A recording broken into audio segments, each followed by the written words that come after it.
എല്ലാവർക്കും നമ്മുടെ പുതിയൊരു വീഡിയോയിലേക്ക് സ്വാഗതം. അപ്പോൾ നമ്മളെല്ലാവരും കൂടെ കൂടിയിട്ട് പാതിരാമണൽ കാണാൻ വേണ്ടി പോവുകയാണ്. അപ്പോൾ കായിപ്പുറം ജംഗ്ഷനിൽ നിന്നാണ് നമ്മളിപ്പോൾ വണ്ടി കയറി പാതിരാമണൽ കാണാൻ വേണ്ടിയിട്ട് പോകുന്നത്. അപ്പോൾ വളരെ അടുത്താണത്. അപ്പോൾ ഇത് അവിടെ എത്തിയിട്ടുണ്ട്. ഇനി നമ്മളിത് ഇങ്ങനെ നമ്മളെപ്പോലെ വന്നതാണ്, അവരും പാതിരാമണലിലേക്ക് പോവുകയാണ്. അപ്പോൾ ഇങ്ങനെ ബോട്ടിൽ കയറിയിട്ട് വേണം അക്കരെ ഇറങ്ങാനായിട്ട്. അപ്പോൾ നമ്മളെല്ലാവരും കൂടെ വന്നിട്ട് വേണം നമുക്ക് ഇതുപോലെ ബോട്ടിൽ കയറി പാതിരാമണൽ എത്താൻ വേണ്ടിയിട്ട്. അപ്പോൾ നമ്മളിവിടെ ഫസ്റ്റ് എത്തിയിട്ടുണ്ടായിരുന്നു. ഇനി പുറകെ നമ്മൾ ഇറക്കിയിട്ട് പോയി ബാക്കിയുള്ളവരെയും കൂടെ കൂട്ടിക്കൊണ്ടുവരും. എന്നിട്ടാണ് നമ്മളെല്ലാവരും കൂടെ കൂടി ഒരു ബോട്ടിൽ പോയത്. ശാന്തമായി ഒഴുകുന്ന വേമ്പനാട്ട് കായലിന് നടുവിലായിട്ട് ആലപ്പുഴ ജില്ലയിൽ മുഹമ്മ പഞ്ചായത്തിലാണ് നമ്മൾ ഈ പാതിരാമണൽ സ്ഥിതി ചെയ്യുന്നത്. പാതിരാമണൽ അല്ലെങ്കിൽ ഐലൻഡ് എന്നറിയപ്പെടുന്ന ഇവിടെ കണ്ടൽക്കാടുകളും മറ്റു ജലസസ്യങ്ങളും കുറ്റിച്ചെടികളും പക്ഷികളുടെ ആവാസ കേന്ദ്രവുമായ ഈ ദ്വീപ് 50 ഏക്കറിലാണ് സ്ഥിതി ചെയ്യുന്നത്. അപ്പോൾ ഇവിടെ എൻട്രി ചാർജായിട്ട് 20 രൂപ നമ്മൾ അടയ്ക്കണം. അപ്പോൾ തിരക്കിൽ നിന്നൊക്കെ നമുക്ക് മാറി കുറച്ച് ശാന്തമായിട്ടൊക്കെ ഇരിക്കാൻ പറ്റിയ ഒരു ഇടമാണിത്. അപ്പോൾ ഇതിന് ചുറ്റും കായലാണ്, വേമ്പനാട്ട് കായലാണ്. അപ്പോൾ ഇത് ഒരു ദിവസം കൊണ്ട് നമുക്ക് കണ്ടു തീർക്കാനൊന്നും പറ്റത്തില്ല. അപ്പോൾ നമ്മൾ തന്നെ ചെന്നിട്ട് എങ്ങോട്ട് പോകണമെന്നറിയില്ല. അപ്പോൾ കുറച്ചിങ്ങനെ വഴി കിടപ്പുണ്ട്. നമ്മളപ്പം ആ വഴിയെ തെളിച്ചിട്ടിരിക്കുന്ന വഴിയെ നമ്മളിങ്ങനെ നടക്കുവാണ്. പിന്നെ ഇടയ്ക്കിടയ്ക്ക് ഇരിക്കാനുള്ള സീറ്റുകളും കാര്യങ്ങളൊക്കെ ആയിട്ടുണ്ട്. അപ്പോൾ അടിപൊളിയാണ്, കുട്ടികൾക്കൊക്കെ ഒരുപാട് ഇഷ്ടപ്പെടും.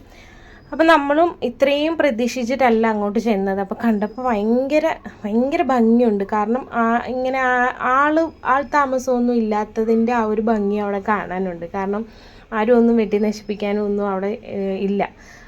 നമ്മൾ ഈ പകലുള്ള സമയത്ത് ആൾക്കാർ വന്ന് കണ്ടുപോകുന്നതല്ലാണ്ട് രാത്രിയൊന്നും അവിടെ യാതൊരു ആൾതാമസവും ഇല്ല, കറണ്ടില്ല, അങ്ങനെയുള്ള യാതൊരു കാര്യങ്ങളും ഇല്ല.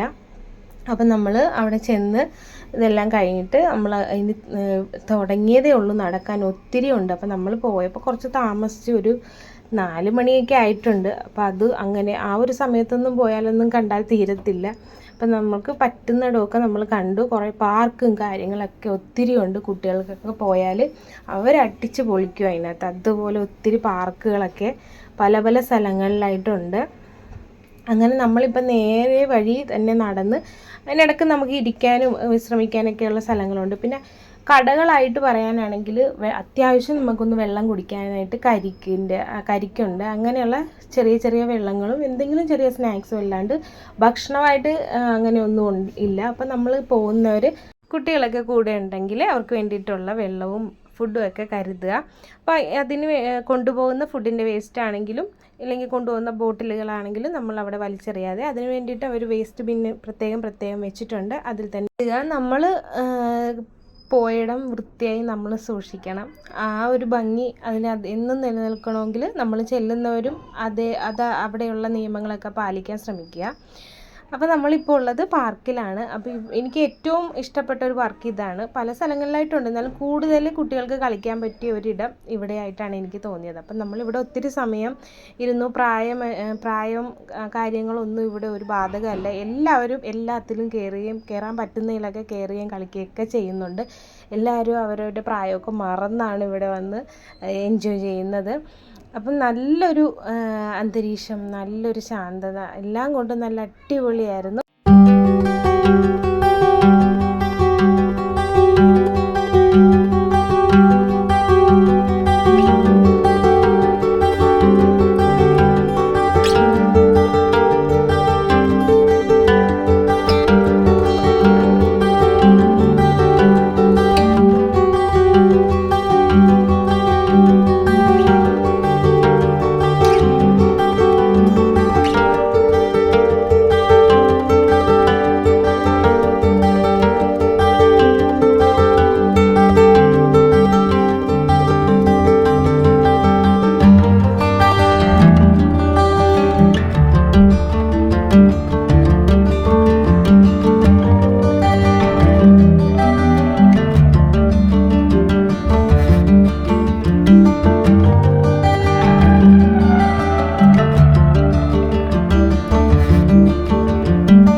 പോകാനായിട്ടുള്ള തയ്യാറെടുപ്പിലാണ്.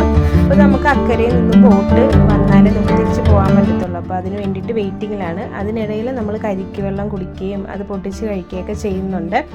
അപ്പോൾ അത് നന്നായിട്ട് അടിപൊളിയായിട്ട് സൂര്യൻ അസ്തമിക്കാനുള്ള തയ്യാറെടുപ്പിലാണ്. അപ്പോൾ നമുക്ക് പോകാനുള്ള ബോട്ട് വന്നു, നമ്മളതിൽ കയറി അക്കരെ ഇറങ്ങാൻ പോവാണ്. അപ്പോൾ ഇന്നത്തെ ദിവസം എന്ന് പറഞ്ഞാൽ നമ്മൾ ഒട്ടും പ്ലാനിങ് ഇല്ലാത്തൊരു ദിവസമായിരുന്നു. ഇങ്ങനെയൊന്നും പ്ലാൻ ചെയ്തിട്ടേ ഇല്ലായിരുന്നു. പെട്ടെന്നൊരു തീരുമാനമായിരുന്നു അങ്ങോട്ട് പോകാനും എല്ലാം. അത് നമ്മൾ പ്രതീക്ഷിച്ചിട്ട് ചെയ്യുന്നതിനേക്കാൾ നമ്മൾ പ്രതീക്ഷിക്കാതെ കിട്ടുന്നതിനാണ് ഭംഗി കൂടുതലെന്ന് പറയുന്നത് കറക്റ്റാണ് ഇപ്പോഴും. അപ്പോൾ ഇന്നത്തെ വീഡിയോ ഇത്രയേ ഉള്ളൂ. അപ്പോൾ എല്ലാവർക്കും ഇഷ്ടപ്പെട്ടു എന്ന് കരുതുന്നു. ആദ്യമായിട്ട് നമ്മുടെ ചാനൽ കാണുന്നവരൊന്ന് സബ്സ്ക്രൈബ് ചെയ്ത് നമ്മളെയും കൂടെ ഒന്ന് സപ്പോർട്ട് ചെയ്യുക. വീഡിയോ ഇഷ്ടപ്പെട്ട് കഴിഞ്ഞാൽ ലൈക്ക് ചെയ്യുക, ഷെയർ ചെയ്യുക, കമൻറ്റ് ചെയ്യുക. Thank you for watching.